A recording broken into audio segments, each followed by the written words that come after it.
It's Monday morning and we're having a tour of Monticello, Thomas Jefferson's home in Charlottesville, Virginia. We're having a tour of the inside of the house, but I'm not allowed to film inside the house.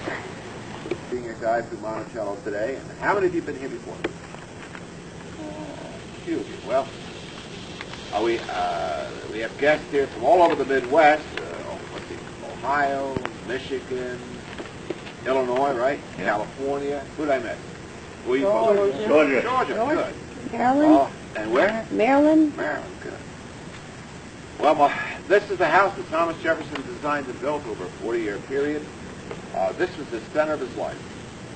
When he was away, he said he always longed to be back home to his fields, his family, and his books. They're all right around here. And Thomas Jefferson was born at the bottom of the mountain, 13th of April, 1743, played on this mountaintop as a young boy, loved it.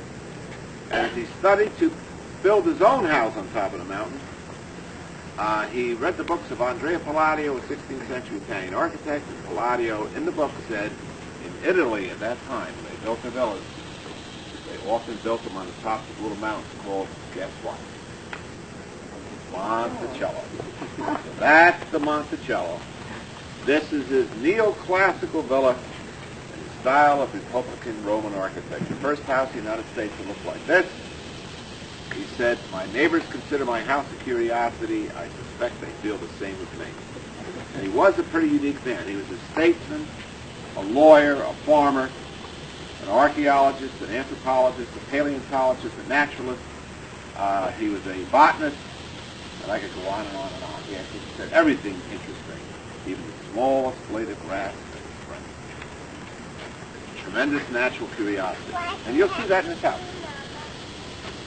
And when we go up to this house, well, he finished this when he was a 66-year-old grandfather in 1809, moved back here in retirement from the presidency, lived here for 17 more years, died in this house in 1826. Thomas Jefferson's buried just a quarter of a mile down Mulberry Road, the main Plantation Street, in the family cemetery. And when we go in structurally, the house is the same house he left it. It's 21-room, second house. And furnishing, most his. The few that aren't his are either reproductions or period pieces. And even a third of the glass, half of the hardware on the doors was original. So we ask you all to help us, we ask every group to help us preserve it by first of all not touching or leaning against anything. And please, no photography of any kind within too self-evident. All men are created equal. All of us adult life owned other human beings. Virginia didn't have the vote, but never entered it on this mountain. There were 80 of the 200 slaves working here at Monticello, some in the field, some out on Mulberry Row working in the nailery. Those are mostly young boys. Young girls worked in the weaver's cottage. We had a blacksmith shop here, which was very busy, and 8 slaves worked as household slaves in the house. And we'll talk about that as we go through the house. And this is the Easter carriage front. The other side is the Western Garden front. He didn't have any backs. He had all front. And let's walk up.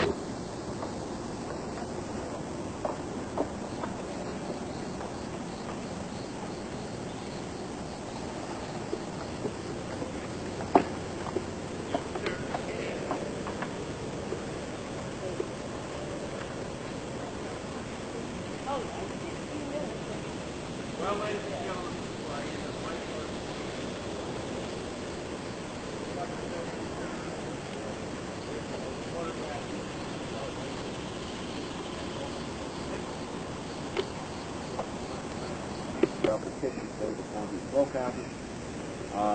but Jefferson did it one better. He put the terrace on top. So we've restored it on the original foundation. It looks pretty much like that. Okay. Now, any last questions? Anything you ever wanted to know? How did the house come back into? Sold in 1830. A man by the name of Barclay bought it.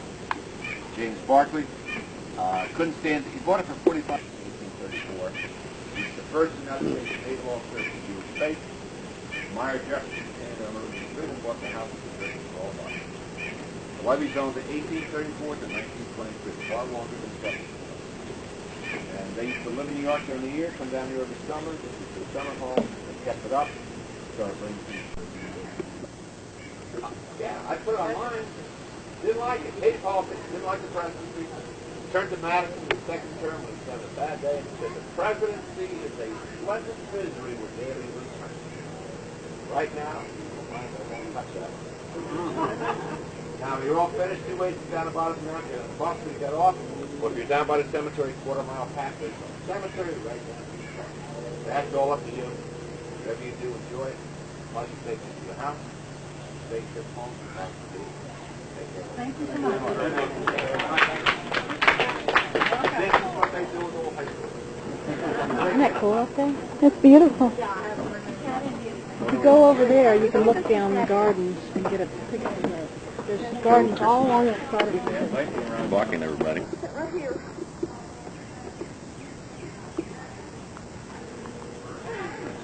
My hair messed up? Nope.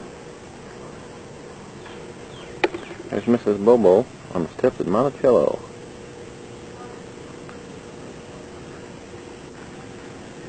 Charlottesville, Virginia.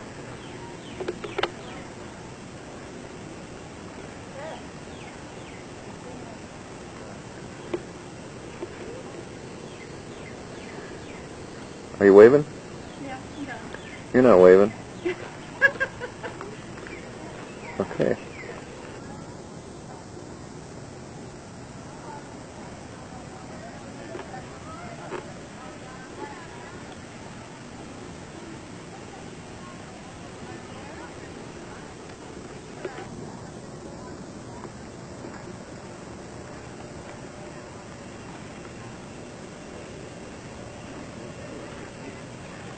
Okay.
Very beginning, we saw some lavender planted up here.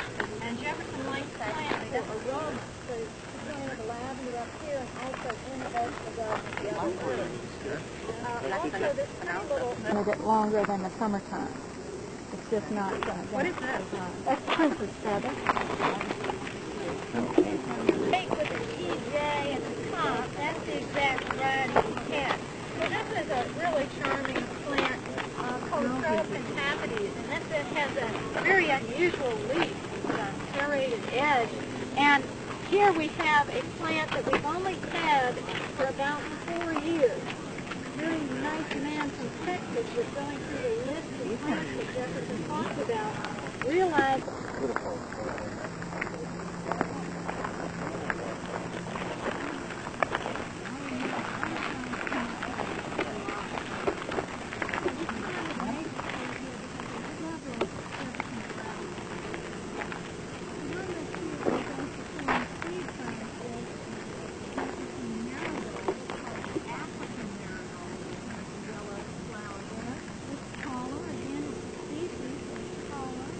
and in this case it has a large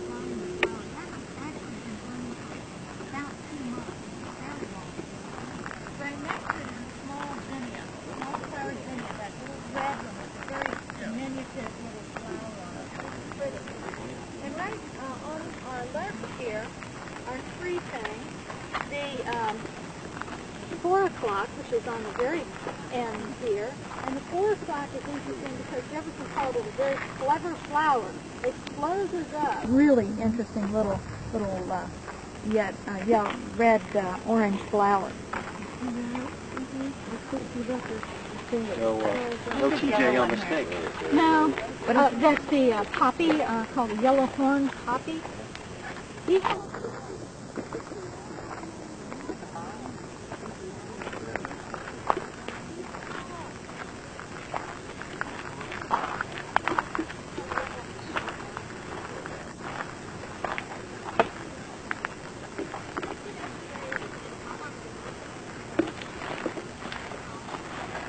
Have a couple of different things. First, we can see the nickel view of the house nicely here. This is the view on the back of the nickel. And the dome sits over the west front here. And that is because, in fact, the addition of the dome really is here. Now, when he extended his windows all the way to the ground like that, if you come in from the east, you can see all the way through the house to the garden back here. So he's really bringing nature right inside. And you notice the intent because you saw the green color of the He said now that the noblest gardens may be made at little expense. You take the loftiest trees and trim them high to create the canvas over the top that way. You clear out a small area with the super abundant plants like you have here. You clear those out. You add back some rhododendron or mountain laurel of crab apples as well. So this is really the only formal element of this garden.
Of people like the carpenter, the blacksmith, the nailery. And there is a whole tour, which will begin in about a minute, that will cover the slaves, the industry, and will kind of complete the overall picture for you. And I'll let you go in about a minute here, but I did want to also talk about a little bit this garden here. We have it on the southeast exposure, so again, the hottest exposure. And it's up at 876 feet, so you have inversion. Warm air comes up and blankets the slope here, so you get a lot of excellent protection from frost. So you have a lot of cherries and peaches, the Marseille fig. The fruits do very well here. The apples, it's a little bit warm for apples, actually. They like it a little bit better over on the north side of Carter's Mountain there. But Jefferson had very good luck with his orchard. So you have the 80 by 1,000 foot terrace for the vegetables. Over there by the railing is a rock wall, and below that is the orchard. And he had 170 varieties of fruit trees, 250 varieties of vegetables in here. So again, he's experimenting down here as well as feeding his family. So it's a very interesting garden. You'll see things today like his favorite bean on these teepees here. There's a scarlet runner bean. Next to it is the sesame, which is another one of his favorite plants. And of course the asparagus down here. Now when you walk through, if you'd like to, you're certainly welcome. You'll also notice a pavilion. And Jefferson would sit in the evening, come out and sit in that pavilion and look out over his land or come down in the garden and see what was growing as well. So this was a wonderful spot for him to come, bring grandchildren. Same thing with the flower garden. It was a way of communicating with those people that were not quite at his intellectual level yet. So here is a wonderful 1814 style Jefferson garden. Now you're welcome to walk up and go on the slate. We know that as a young lawyer, one of the first cases that Jefferson takes is of a mulatto slave whose owner wants to free him. At that time, it's illegal in the state of Virginia to free slaves. And he represents the owner in wanting to free his slave. We also know that in his early days in politics, Jefferson is very active in trying to end the slave trade in this country. He is quite successful, actually, in ending the importation of slaves into Virginia. Now, he may believe that by ending the importation of slaves that they're going to end slavery. Because their experience is that most slaveholding countries, particularly the West Indies, which they're looking to, that they're constantly having to import more slaves from Africa. And so he thinks if they end the importation, eventually slavery may end. Of course, there's a different dynamic taking place here. Slave population is reproducing itself. And eventually what happens is Virginia becomes a source of slaves for the deeper South, which is certainly not what he would have anticipated. He also, and when he writes the Declaration of Independence, he is the primary author in the Committee of Five. He includes in the draft a portion which they take Great Britain and King George III to task for ever introducing slavery to this country in the first place. That, of course, is stricken from the document by the Second Continental Congress before it's signed, in part to keep the southern colonies engaged in the Union. And when the debate on extending slavery into the Northwest Territories is held, Jefferson helped author the bill that would have prevented the expansion of slavery. That bill is defeated by a single vote. And Jefferson says that the fate of millions of the unborn rested on the tongue of one man. And heaven is silent in that awful moment. Jefferson himself is silent on the issue of slavery in the later years of his life. He writes to a friend that he's spoken on it for 40 years, everybody knows what he thinks, and that a just cause is more often hurt by the ill-timed efforts of its friends than by the arguments of its enemies, and that it leaves the resolution of slavery to future generations. And does support the Missouri Compromise as well. But Maya Angelou said that prejudice is a burden which confuses the past, threatens the future, and renders the present inaccessible. Thomas Jefferson is a man of strong racial prejudice. In Notes on the State of Virginia, his only published work, Jefferson says that the black race is inferior. They're not as smart. They're more impulsive and emotional. And he says that a just God will not allow slavery to continue. But here's his solution to the problem. The solution is this. Children, as soon as they're old enough, would be taken from their parents. They'd be trained according to their genius, as he puts it, which would probably be modeled very much along the way he did things here. At the age of adulthood, which is 21 for men, 18 for women, they'd be colonized. His preference is to the West Indies. There's already a large freed slave population there, with the tools of their trade. They would be under the protection of the state of Virginia until they had been acclimated into that society. But then he asked the question, why not have them become a part of the society here? And his answer to that is that it cannot happen, that the two races can never live together in harmony. He says that the prejudice borne by whites and the memories of the millions of injustices perpetrated on blacks in the name of slavery will result only in the destruction or extermination, is his word, of one race or the other. Is he right? Do we still have racial problems? Yeah, we sure do. Are they as bad as he envisioned? No. Maybe not. They haven't ended in the extermination of one race or the other yet. We've had some bad ones. So how do we begin to solve our racial problems? I like to think that talking is a start. It's hard to imagine interpreting the history of our country without including slavery, any more than it's possible to interpret the history of our country without including the man that lived in that house. They're both an integral part of our history. This is not the only country in the world that has slavery, but it is a part of our history as well. And I like to think we should start a dialogue on it. So Jefferson, at the end of his life, has not taken an action on slavery, has a very paternalistic attitude toward his own slaves. He says freeing slaves is like abandoning children. And what happens to James Hemings after he's freed, when he commits suicide, may reinforce that view in Jefferson's own mind. But he also says of slavery, we have the wolf by the ears. We can neither continue to hold him nor safely let him go. Justice is in one scale. Self-preservation is in the other. How much is Jefferson's decision to free his own slaves influenced by his death? Who's going to work here? Who's going to be the labor force if he frees his slaves? He's going to have to hire a labor force.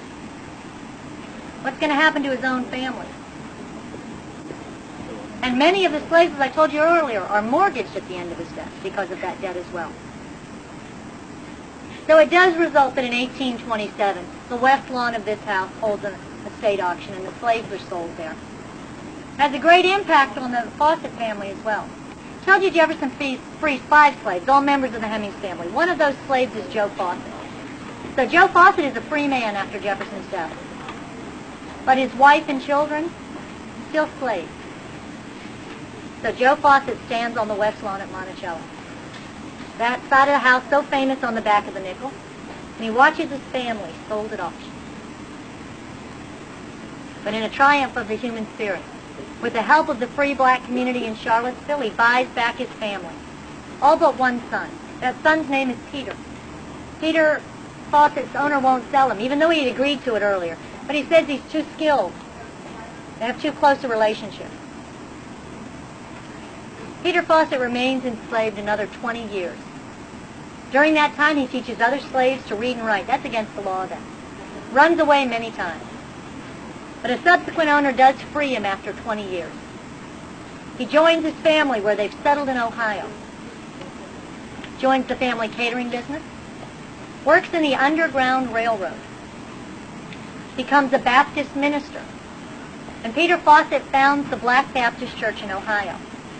And for his 85th birthday, his congregation raises the money to give Peter Fawcett a birthday present. What do you think he asked for?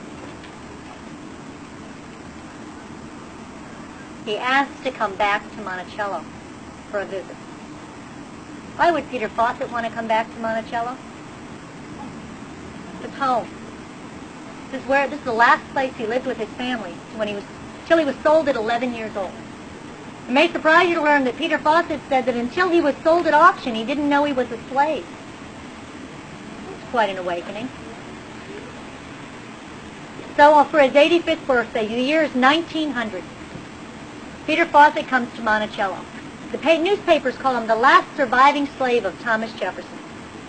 Comes back to see the place he was born and raised, and he walks through the front door of that house just the same way that you did today, as a free person and a visitor here. So I hope you'll think about all the people who lived and worked here at Monticello. Go into the kitchen. See where Edie Fawcett worked when she returned from Washington.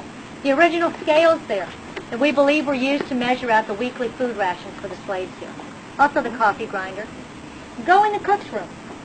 Small space, not a lot to see there, but it's a lot more than walls and a floor and a ceiling. It's a room where very real people lived, where they loved, and where they raised their families. I hope you all have had a new look at Monticello and that you enjoy the rest of your visit here. If you have any questions or comments, I would love to have you share them with us, or if you would like to speak to me after, I'll stay behind. Thank you very much. You know how long it is since I wanted to go? 4 years. My husband's mother was dying, so we canceled it. These trees are really humongous. And there's the next tour group going in the house.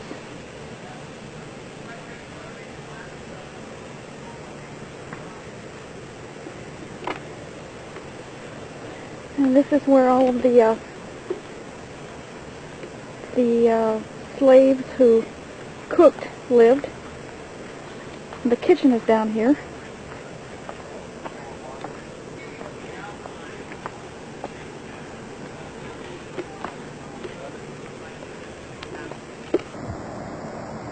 This is Thomas Jefferson's garden.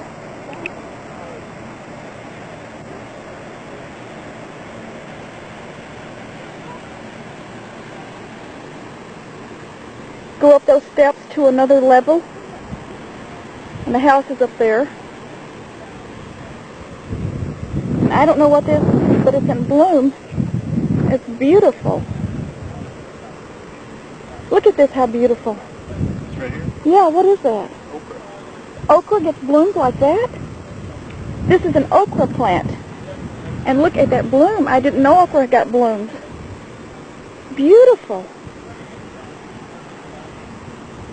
I'll have to grow it just to have blooms.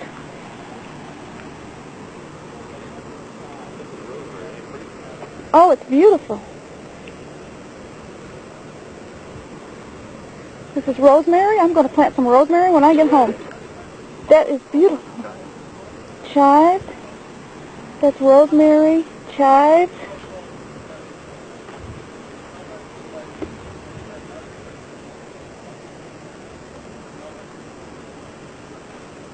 Look at those sunflowers.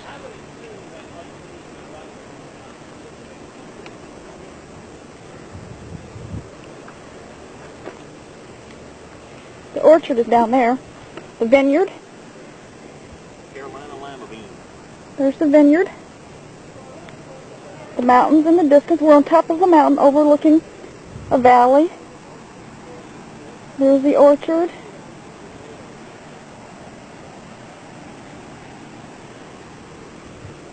Lima beans here?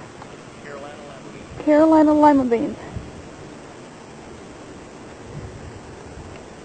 Those are like those poles that Dad has for his peas. Look, they just planted some kind of a cabbage. Tomatoes.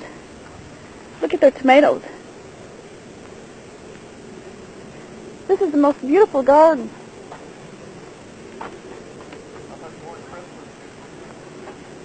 I wasn't impressed with the flower garden. I think they should have had more flowers.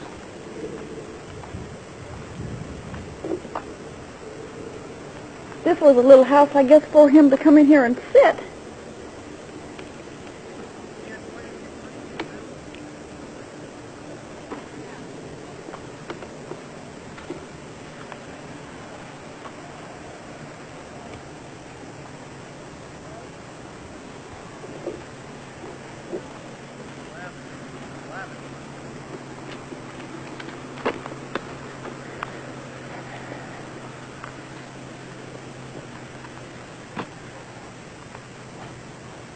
Boy, that's impressive. Sweet peas. Yeah, some kind of a bean.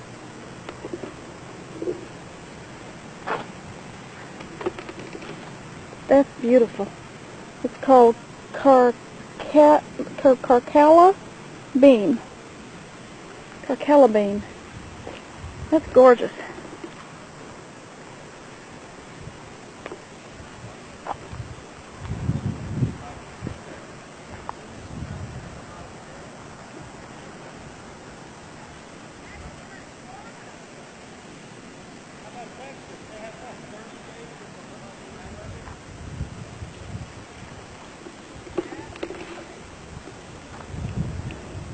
Nice breeze blowing on top of this mountain.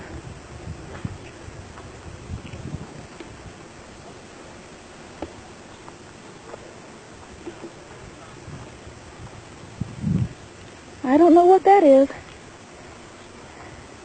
Looks like dinosaur eggs. And I don't know what those pots are for. It's clay pots.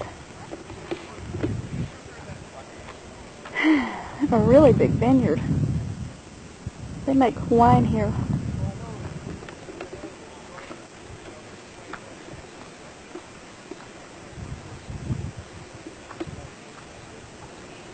It's a beautiful day. It's a little hot, but there is a breeze blowing.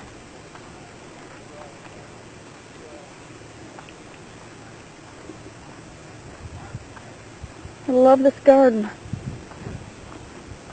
Thomas Jefferson didn't actually do any gardening work himself. He had slaves that did it for him. So he wasn't a true gardener.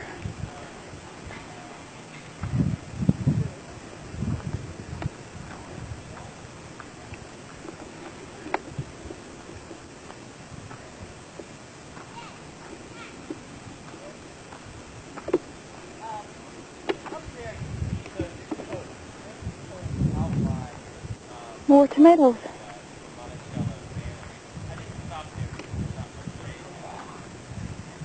Oh, this is so beautiful.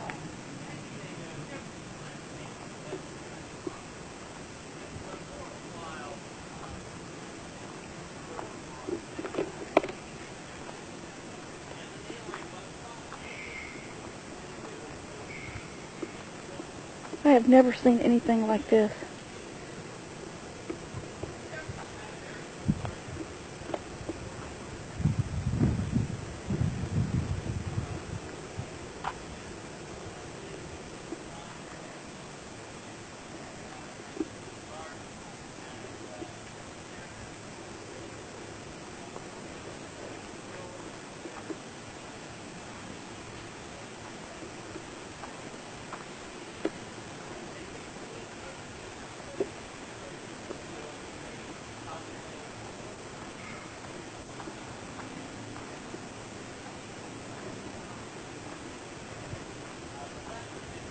I have never seen anything as beautiful as this blossom.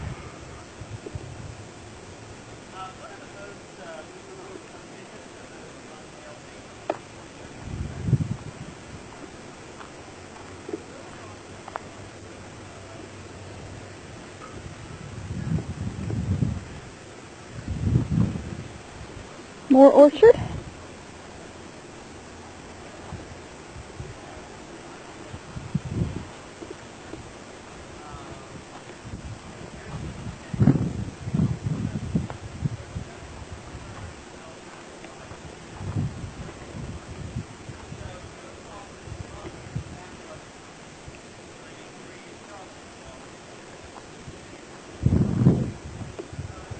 I'm ready to go find some food.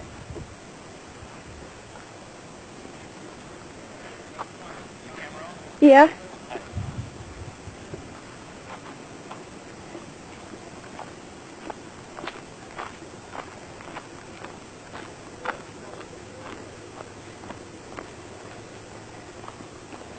I wish I owned that hill up there.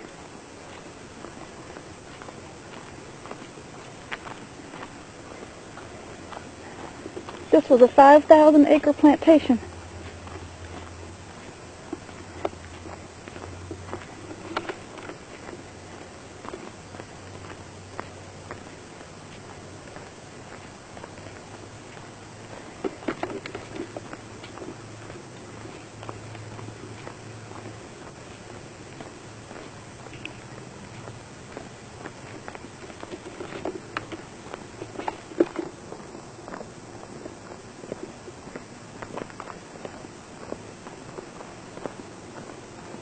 We are now leaving the plantation.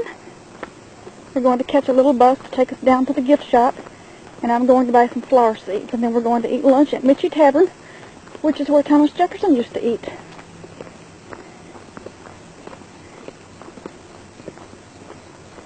We go right by the cemetery on our way out.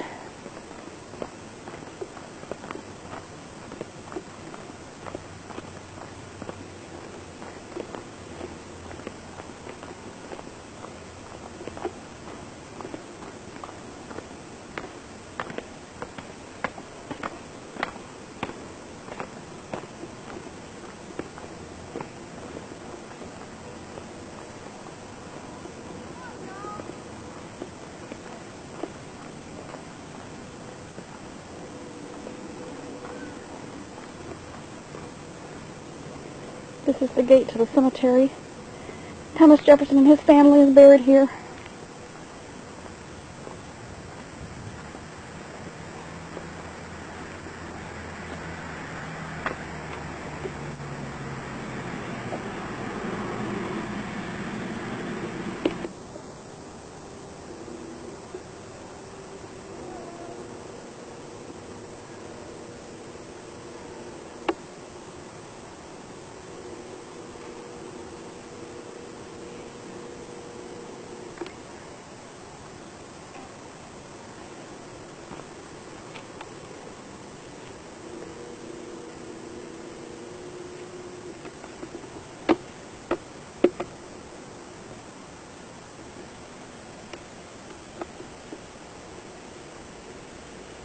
is all Thomas Jefferson's family. This is where we're eating lunch. Mickey Tavern was here when Thomas Jefferson lived here, and this is where he ate.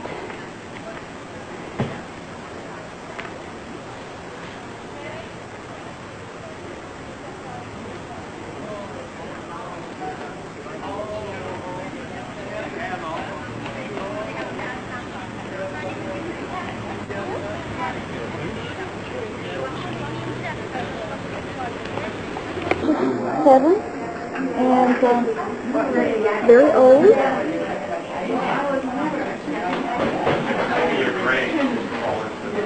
I went through a period of that. My mother and my